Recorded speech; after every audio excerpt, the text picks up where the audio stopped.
찬미 예수님, 찬미 예수님, 날씨가 습하고 갑자기 이렇게 더워졌습니다. 건강 관리에 유의하시기 바랍니다. 내가 너희를 사랑한 것처럼 너희도 서로 사랑하여라. 살면서 참 듣기 좋은 말 중에 하나가 서로라는 말입니다. 서로 사랑하라 하셨듯이 만사에 서로 양방향으로 뭔가가 이루어지면 그것만큼 좋은 일도 없습니다.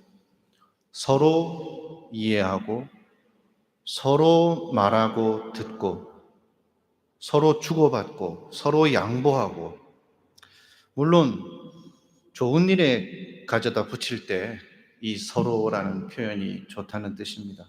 좋지 않은 일에도 서로가 그러는 경우는 많으니까요.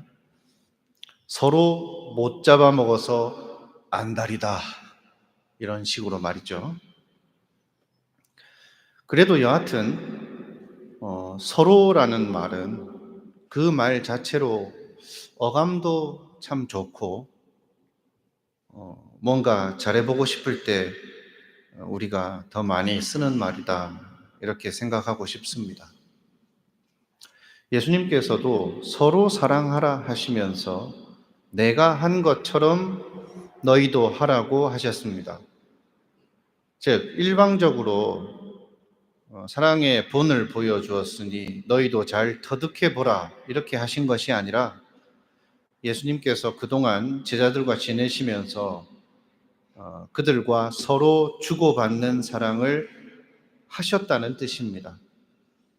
그러니 이 말씀을 좀 더 풀어보자면, 너희들이 나와 이렇게 서로 주고받은 사랑을 잊지 말고 너희끼리도 서로 그렇게 사랑하라, 이 정도로 풀어서 이해할 수가 있고, 이것은 너희가 서로 사랑할 때 나에게 보여줬던 사랑과 존경을 모든 형제들에게도 먼저 실천하라는 뜻으로 받아들일 수 있습니다.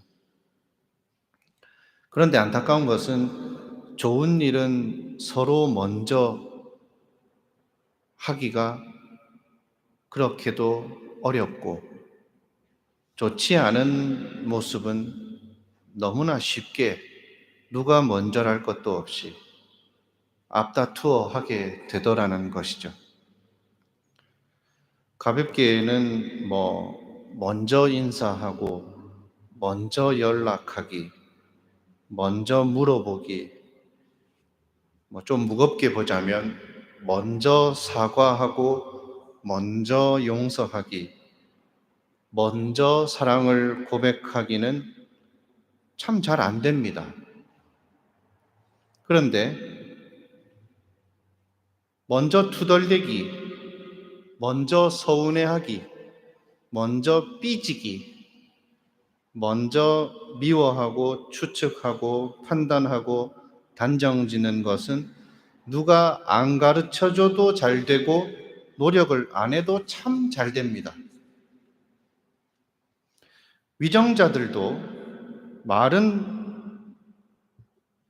서로 협치하자고 먼저 말하면서 협치를 위한 조건은 네가 먼저 이행하라고 하고, 국가 간에도 말은 세상의 평화를 위한 결정이라고 그렇게 먼저 말하면서 무기는 니네가 먼저 내려놓으라고 합니다. 2주 전인가 3주 전인가 제가 학생들 미사에서 강론 때 무슨 얘기를 하다가, 어릴 때 형제간에 또는 친구 사이에 이제 싸움이 일어나는 얘기를 했는데, 서로 머리채를 잡거나 멱살을 잡고 그 어린 나이에도 오기는 충만해서 절대 내가 먼저 놓지 않으려고 했었죠.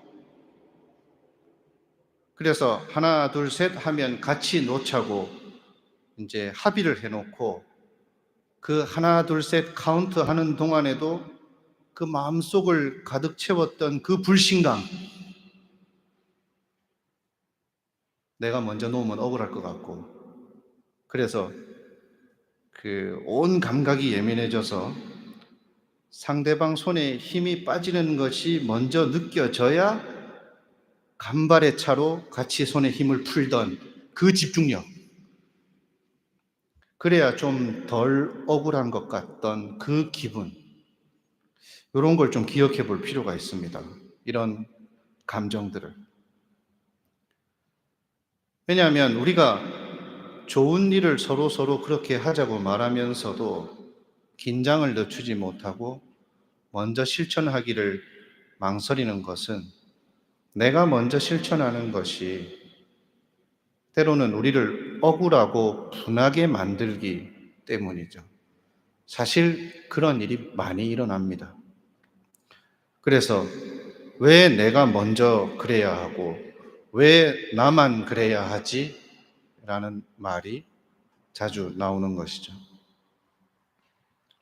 예수님을 떠나보낸 뒤에 그리스도인들이 그랬을 겁니다. 예수님 가르침대로 평화를 사랑하고 용서를 실천하고 차별 없이 복음의 기쁨을 나누려고 한 죄밖에 없는데, 같은 유대 민족에게도 미움받고 로마 황제에게도 박해를 받으니 얼마나 억울하고 분했겠습니까? 그래서 그 억울함과 분함을 조금이라도 달래보려고 하는 내용이 바로 오늘 제2독서 묵시록에 나오는 내용입니다. 사도 요한은 박해받는 그리스도인 형제들에게 예루살렘이 회복되고 기쁨을 누리는 그런 이미지의 환시 체험을 나누면서 하나님께서 우리와 함께 계시면서 모든 것을 새롭게 하신다는 확신을 가질 수 있도록 그렇게 신자들을 격려했습니다. 일독서 사도행전에서 바오로와 바르나바가 복음을 전하면서 주로 했던 일들도 그것과 같은 취지입니다. 복음을 전한 죄밖에 없었지만 사도들은 억울하고 분한 일을 많이 겪었습니다. 의회에 끌려가서 신문당하고 감옥에 갇히고. 그러나 그들은 그리스도인 형제들이 더 확고한 믿음을 가질 수 있도록 격려하고 신자들을 주님께 의탁하고 자신들이 가는 곳마다 하느님께서 그들과 함께 계시면서 이루어 주셨던 일들에 대한 체험을 나누었던 것입니다. 즉, 격려하고 주님께 의탁하고 체험을 나누느라 바빴지 억울하고 분한 것을 토로하는 데는 쓸 시간이 없었습니다. 억울하고 분하기로 따지면 유다도 마찬가지입니다. 예수님을 따라다닌 지 언 3년, 5천 명을 먹이고 병자를 고치고 하느님 나라를 선포하면서 한때는 따르는 군중도 많았는데 시간이 흐를수록 예수님은 권력자들한테 미움을 사고 있었고 군중들도 또 따르던 제자들도 예수님을 떠나기 시작합니다.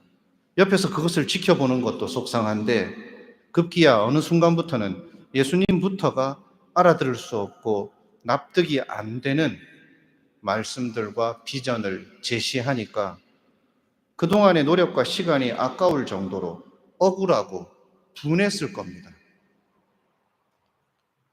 내일 당장 어디 잡혀가가지고 죽을지도 모르는데 밤에 모아놓고 빵 주면서 내 몸이다, 포도주 주면서 내 피다, 발이나 씻어주고, 그러니까 유다 입장에서는 이 양반이 드디어 미쳤군, 그런 생각이 들 수도 있었겠죠. 그러니 만찬에 참여해서 빵과 포도주를 받아먹고 세종례까지 받고 나서도 또 서로 섬기고 낮아지라는 가르침을 듣고서도 그것이 귀에 들어올 리가 없었을 것입니다. 그래서 그는 더 이상은 억울해지기도 싫고 분하기도 싫었던 것입니다. 하지만 곰곰이 잘 생각해 봅시다. 너희가 서로 사랑하면 모든 사람이 그것을 보고 너희가 내 제자라는 것을 알게 될 것이다. 제자는 스승의 뒤를 따르는 법입니다. 즉, 그리스도의 제자가 된다는 것은 그리스도의 뒤를 따르는 것이죠. 억울한 죽음 앞에 억울해하지 않으신 분을 우리가 따르고 있다는 사실. 십자가에 못 박혀서 네가 메시아라면 어디 한번 내려와 보라고 조롱받을 때 그것이 분하다고 넙죽 내려와서 자신을 증명하려 하지 않고 아버지, 저들을 용서하소서. 저들은 자신들이 무슨 짓을 하고 있는지 알지 못합니다. 이렇게 하느님의 자비를 증명하려고 하신 분을 우리는 따르고 있는 것입니다. 우리가 조금 억울한 일을 당하면 그 억울함을 호소하면서 자신을 증명하려고 하는 그 순간을 같이 떠올려 볼 필요가 있겠죠. 우리는 십자가에 못 박힌 상태에서 할 수만 있으면 그 십자가에서 내려와서 자신을 증명하고 싶어 하는 순간들이 그토록 많았던 것입니다. 제가 어린 시절 얘기를 하니까 그렇게 크게 와닿지 않을 수는 있습니다. 그런데 어른이 되어서도 어릴 때 일어났던 그 억울했던 순간들과 크게 본질적으로 다르지 않는 일들은 계속 일어납니다. 시험 점수를 받아놓고 보니까 79점 받았는데 80점 밑으로 나와 그래가지고 빠따 맞을 때 엄청 억울했어요. 자율학습 시간에 실컷 하루 종일 떠드는 놈이 있었는데 하필은 선생님이 감독하러 들어왔을 때 내가 말하고 있었던 거야. 나는 지금까지 조용히 공부하다가 어쩌다 한마디 했는데 부모님이 맞벌이 할 때도 그런 일이 생기죠. 집에서 공부할 때는 엄마가 안 봐요. 공부하다가 텔레비 딱 틀었는데 엄마가 일 마치고 와가지고 하루 종일 텔레비 보는 것처럼 그렇게 야단치면 억울하죠. 일상생활에서 아니야, 내가 그런 게 아니야. 자신의 결백을 증명하고 싶은 순간들은 계속 일어납니다. 심지어 하지 않은 일을 했다고 오해를 받을 때도 억울하지만 좋은 일을 하려고 했는데 나쁜 의도로 내몰릴 때 얼마나 더 억울하겠습니까?